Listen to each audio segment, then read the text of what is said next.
현우는 회사에서 돌아오는 길 늘 그렇듯 무거운 발걸음으로 집 앞 골목을 걸었습니다. 어머니가 사고를 당한 지 벌써 1년. 뇌졸중으로 쓰러진 후 사지마비가 된 어머니는 이제 침대에서만 지낼 수 있었어요. 말도 할 수 없고 오직 눈동자만 움직일 뿐이었습니다. 집안은 늘 조용했어요. 어머니의 방에서는 간병인 선영이 다정한 목소리로 어머니께 말을 걸고 있었죠. 어머니, 오늘 날씨가 참 좋아요. 창문 좀 열어드릴까요? 선영은 40 중반의 여성으로 처음 어머니를 맡게 된 날부터 정말 헌신적이었습니다. 밤낮으로 어머니 곁을 지키며 마치 친딸처럼 돌봐드렸죠. 현우는 그런 선영이 고마웠어요. 선영 씨, 오늘도 고생 많으셨습니다. 아니에요, 현우 씨. 오히려 제가 더 많이 배우고 있어요. 선영은 항상 어머니를 우리 어머니라고 불렀어요. 그 말이 현우에게는 위안이 되기도 했죠. 적어도 어머니가 외롭지 않으시겠구나 하는 생각이 들었거든요. 그런데 이상한 일이 있었습니다. 매주 토요일마다 아내 지수가 반찬을 해서 가져왔는데 어머니는 지수가 올 때마다 고개를 돌리거나 눈을 감아버리곤 했어요. 지수가 정성스럽게 준비한 미역국을 떠먹여드리려 해도 어머니는 입을 꽉 다물고 계셨죠. 어머님, 제가 정성껏 끓인 미역국이에요. 조금만 드셔보세요. 하지만 어머니는 여전히 고개를 돌리셨어요. 지수의 얼굴에는 지친 기색이 역력했습니다. 결혼한 지 5년 시어머니와 함께 살면서 간병까지 맡게 된 상황이 그녀에게는 버거웠을 거예요. 현우는 그런 광경을 보며 마음이 무거웠습니다. 어머니가 왜 지수를 피하시는지 도무지 이해할 수 없었거든요. 사고 전까지만 해도 어머니와 지수는 그럭저럭 잘 지냈는데 말이죠. 때로는 함께 쇼핑도 나가고 드라마를 보며 즐거운 시간을 보내기도 했었어요.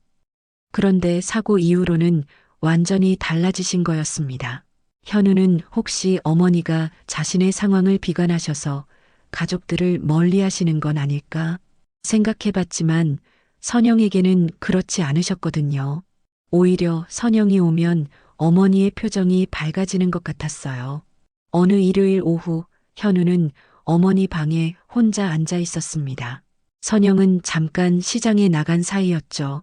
어머니는 현우가 오자 눈동자를 또렷하게 움직이며 그를 바라보셨어요. 엄마, 편하세요? 어머니는 천천히 눈을 깜빡이셨습니다. 그것이 응이라는 뜻이라는 걸 현우는 알고 있었어요. 사고 이후 의사소통 방법을 익히느라 가족들이 얼마나 노력했는지 모릅니다. 그런데 이상했습니다. 어머니는 현우가 올 때는 이렇게 눈을 마주치시는데 지수가 올 때는 왜 고개를 돌리실까요? 현우는 곰곰이 생각해 봤습니다. 지수는 정말 열심히 어머니를 돌봤어요. 매주 반찬을 해오고 어머니의 몸을 닦아드리고 침구도 갈아주고 말이죠. 심지어 어머니가 좋아하셨던 음악을 틀어드리고 예전에 함께 보던 드라마 이야기도 해드렸거든요.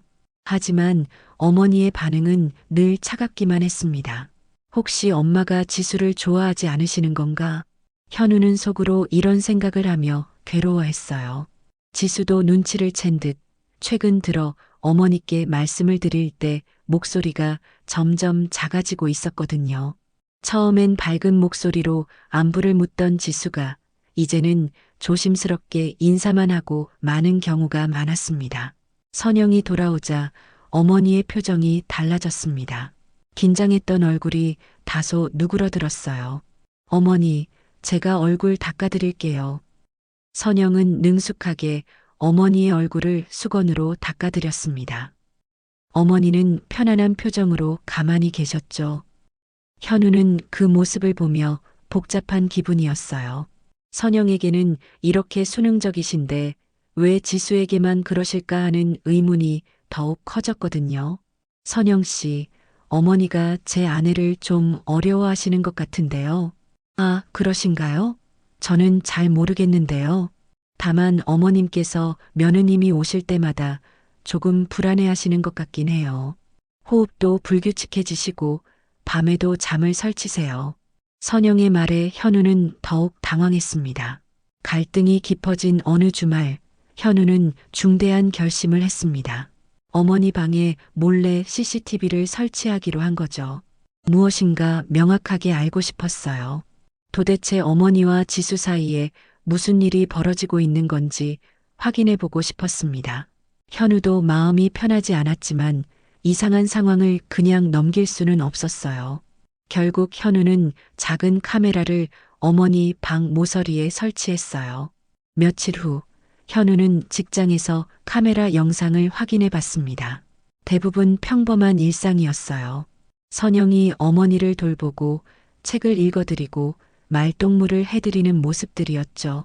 어머니도 선영과 함께 있을 때는 편안해 보이셨습니다. 그런데 그날 오후 지수가 다녀간 영상에서 현우는 충격적인 장면을 목격했습니다. 지수가 어머니의 팔을 움켜쥐고 있는 모습이었습니다. 왜 나만 이렇게 살아야 하는 거예요? 제 인생은 언제 시작되는 건데요? 저도 아직 젊은데 이렇게 매일 간병만 하며 살아야 하는 건가요? 지수의 목소리에는 절망이 묻어났어요. 어머니는 그런 지수를 두려운 눈으로 바라보며 눈물을 흘리고 계셨죠. 현우는 핸드폰을 놓고 머리를 감쌌습니다. 이게 무슨 일인가요? 지수가 정말 어머니를 괴롭히고 있었던 건가요? 그날 밤 현우는 잠을 이룰 수 없었습니다. CCTV에 찍힌 영상이 머리에서 떠나지 않았어요. 지수가 어머니의 팔을 잡고 하소연하는 모습, 그리고 어머니의 두려운 눈빛 말이죠. 다음 날 회사에서 도저히 업무에 집중할 수 없었어요. 동료들이 뭘 얘기하는지도 제대로 들리지 않았습니다. 점심시간에도 식당에 앉아 멍하니 있다가 결국 밥을 다 남기고 나왔어요. 퇴근 후 집에 돌아온 현우는 지수에게 조심스럽게 대화를 시도했습니다. 여보, 요즘 어머님과는 어때? 뭐가요? 그냥 어머니가 당신을 좀 어려워하시는 것 같아서. 지수는 한숨을 쉬었어요. 저도 알아요. 뭘 해드려도 좋아하지 않으시죠? 처음엔 사고 후유증 때문인 줄 알았는데 점점 심해지는 것 같아요. 저도 정말 힘들어요. 혹시 당신이 어머니께 화를 낸 적은? 뭐라고요? 지수의 목소리가 날카로워졌습니다.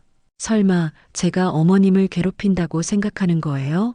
제가 얼마나 희생하며 살고 있는데요. 지수는 울먹이며 방으로 들어가 버렸어요. 현우는 혼자 거실에 남아 깊은 고민에 빠졌습니다. 정말 지수가 어머니를 괴롭히고 있는 걸까요? 며칠 후 현우는 어머니와 단둘이 있게 되었습니다. 선영이 병원에 약을 받으러 간 사이였죠. 어머니는 현우가 가까이 앉자 평소보다 훨씬 또렷한 눈빛으로 그를 바라보셨어요. 마치 무언가 중요한 말을 하고 싶어 하시는 것 같았습니다. 엄마, 무슨 말씀하고 싶으신 거 있으세요? 어머니는 눈을 크게 깜빡이셨습니다.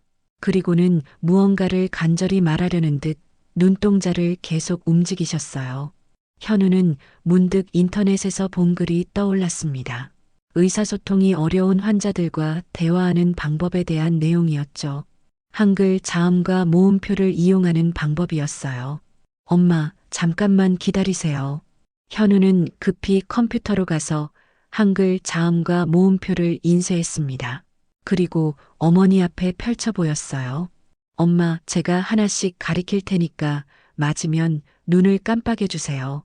어머니의 눈에 희망의 빛이 스쳤습니다. 마침내 자신의 이야기를 할 수 있다는 기대감이었어요. 현우는 자음부터 차근차근 가리키기 시작했어요. 기역, 니은, 디귿, 리을, 미음, 비읍, 시옷. 시옷을 가리켰을 때 어머니가 눈을 깜빡이셨습니다. 시옷이요? 그럼 이제 모음이요. 아냐어.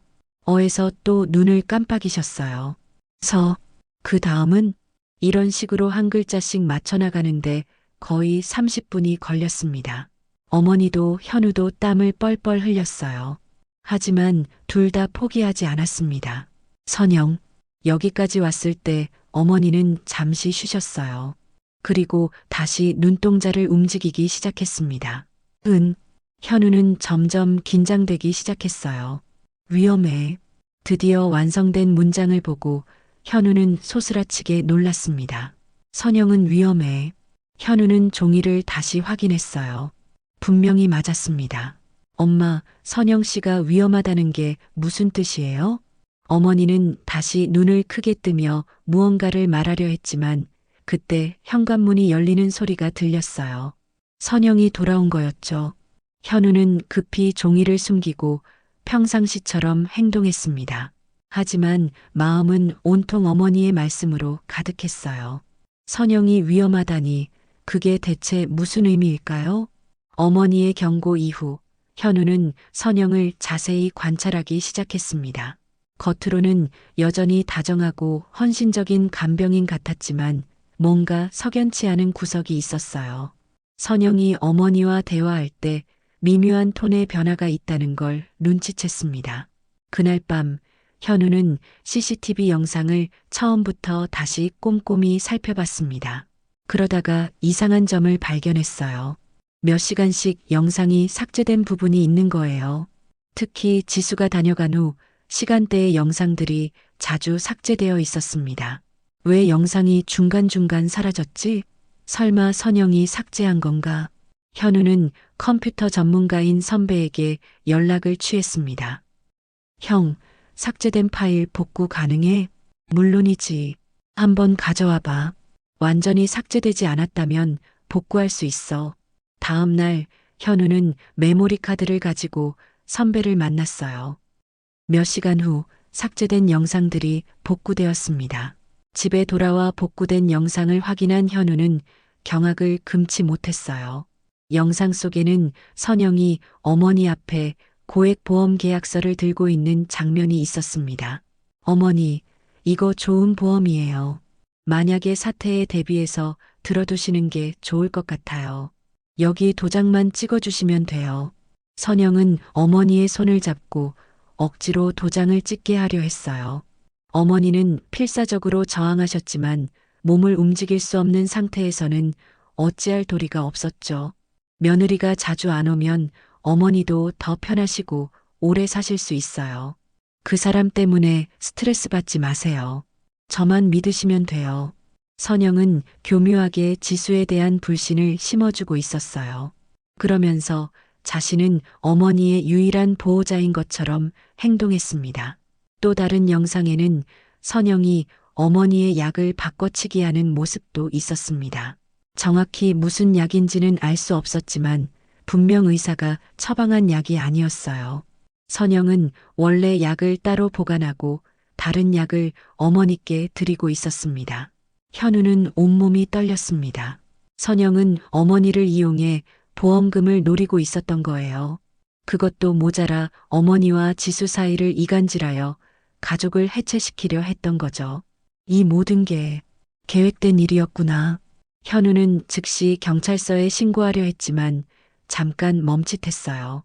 증거는 충분했지만 어머니의 안전이 우선이었거든요.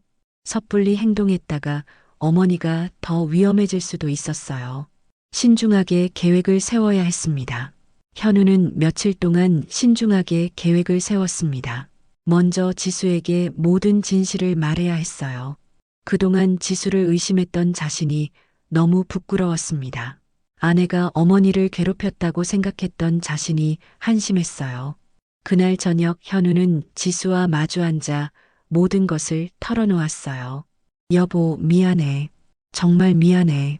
현우는 복구된 영상을 지수에게 보여주며 선영의 정체를 설명했습니다. 지수는 처음엔 믿기지 않는다는 표정이었다가 점차 분노와 안타까움이 뒤섞인 얼굴이 되었어요. 그럼 어머님이 저를 피한 게 선영이 의도적으로 너에 대한 안 좋은 얘기를 어머니께 계속했던 거야. 어머니는 혼란스러우셨을 거야. 누구를 믿어야 할지 모르셨겠지. 지수는 눈물을 흘렸습니다. 저는 정말 어머님을 미워한 적 없어요. 힘들긴 했지만 해치려고 한 적은 단 한 번도 없어요. 오히려 어머님이 빨리 회복되시길 바랐는데. 알아, 정말 미안해. 내가 너를 의심했던 게 정말 잘못이야. 현우도 울음을 터뜨렸어요. 그동안 얼마나 많은 오해가 쌓여 있었던지 이제야 깨달았거든요. 지수는 정말 성실하게 어머니를 돌봤는데 선영의 이간질 때문에 모든 게 왜곡되었던 거였습니다. 엄마는 끝까지 우리 둘 다 지켜보고 계셨어. 입으로는 말할 수 없었지만 눈으로 모든 걸 알려주려 하셨던 거야. 선영의 정체를 알려주시려고 얼마나 애쓰셨을까. 두 사람은 서로를 끌어안고 한참을 울었어요. 그리고 어머니를 구할 방법을 함께 고민했습니다. 다음 날 현우는 경찰서에 신고했어요. 복구된 영상과 보험 계약서, 바뀐 약물 등 모든 증거를 제출했습니다. 보험 사기와 노인 학대에 해당하는 충분한 증거가 있습니다. 내일 오전에 현장에서 체포하겠습니다. 경찰은 신속하게 움직이기로 했어요. 현우와 지수는 그날 밤 잠을 이룰 수 없었습니다. 내일이면 모든 게 끝날 거라는 생각에 가슴이 두근거렸어요. 어머니는 아직 위험한 상황에 놓여 있었지만 곧 모든 게 해결될 거였습니다. 현우는 어머니께 더 빨리 알아차리지 못한 것을 죄송스럽게 생각했어요. 다음 날 오전 경찰이 집에 도착했을 때 선영은 평상시처럼 어머니를 돌보고 있었습니다. 어머니의 이마에 수건을 올려드리며 다정하게 말을 걸고 있었죠. 선영 씨, 보험 사기와 노인학대 혐의로 체포합니다. 경찰이 수갑을 꺼내자 선영의 얼굴이 순간 일그러졌어요. 하지만 이내 태연한 척하며 발뺌을 시도했습니다. 무슨 소리예요? 저는 정성껏 어머님을 돌봤는데요. 이게 무슨 일이에요? 증거가 다 있습니다. 조용히 따라오시죠. 경찰은 현우가 제출한 영상과 증거들을 바탕으로 선영을 체포했어요. 선영은 끝까지 억울하다고 주장했지만 복구된 CCTV 영상은 모든 것을 말해주고 있었습니다. 어머님, 제가 언제 그런 일을 했다는 거예요? 이 가족이 저를 모함하는 거 아니에요? 하지만 보험 계약서와 바뀐 약물, 그리고 영상 속 증거들은 명백했습니다. 선영이 끌려나가는 모습을 보며 어머니는 안도의 눈빛을 보이셨어요. 마침내 진실이 밝혀진 거였죠. 선영이 떠난 후 현우와 지수는 어머니 곁에 앉았습니다. 어머니 방은 오랜만에 정말 평화로워 보였어요. 엄마, 이제 괜찮아요. 우리가 제대로 모시겠습니다. 어머니는 천천히 눈을 깜빡이시며 현우를 바라보셨어요. 그리고는 지수를 향해서도 고개를 돌리셨습니다. 처음으로 지수를 피하지 않으신 거였어요. 어머니의 눈에는 미안함과 고마움이 동시에 담겨 있었습니다. 지수는 조심스럽게 어머니의 손을 잡았습니다. 어머님, 그동안 정말 죄송했어요. 제가 더 잘 못 알아봤어요. 간병인이 그런 사람인 줄도 모르고. 어머니는 지수의 손을 꽉 쥐려 하셨어요. 물론 힘이 없으셔서 실제로는 쥘 수 없었지만 그 의지만으로도 충분했습니다. 어머니의 눈가에 눈물이 맺혔어요. 현우는 어머니와 지수의 손 위에 자신의 손을 포겠어요. 세 사람의 손이 하나로 모이는 순간이었습니다. 앞으로는 우리 셋이 정말 가족처럼 지내요. 서로 의심하지 말고 믿고 의지해요. 어머니의 눈가에 맺힌 눈물이 볼을 타고 흘러내렸습니다. 하지만 이번에는 기쁨의 눈물이었어요. 그날 오후 지수는 정성껏 미역국을 끓여 어머니께 떠드렸습니다. 어머니는 이번에는 고개를 돌리지 않으시고 순순히 받아드셨어요. 맛있으세요? 어머니는 눈을 깜빡이며 대답하셨습니다. 지수의 얼굴에 환한 미소가 번졌어요. 현우는 그 모습을 바라보며 마음이 따뜻해졌습니다. 비로소 진짜 가족이 된 것 같았어요. 말로는 소통할 수 없지만 마음과 마음으로는 충분히 통하고 있었거든요. 저녁 무렵 세 사람은 조용히 거실에 앉아 있었습니다. 어머니는 휠체어에 앉으셨고 현우와 지수는 양쪽에서 어머니를 모시고 있었어요. 창밖으로 노을이 지고 있었습니다. 긴 악몽 같은 시간이 끝나고 이제 진짜 평화로운 일상이 시작되는 것 같았어요. 어머니는 마지막으로 현우와 지수를 번갈아 바라보시며 눈을 깜빡이셨습니다. 그것은 분명 고맙다는 뜻이었죠. 오늘도 시청해주셔서 감사합니다. 여러분의 좋아요와 구독은 사연을 전해드리는데 큰 도움이 됩니다. 행운 가득한 하루 되시길 바래요.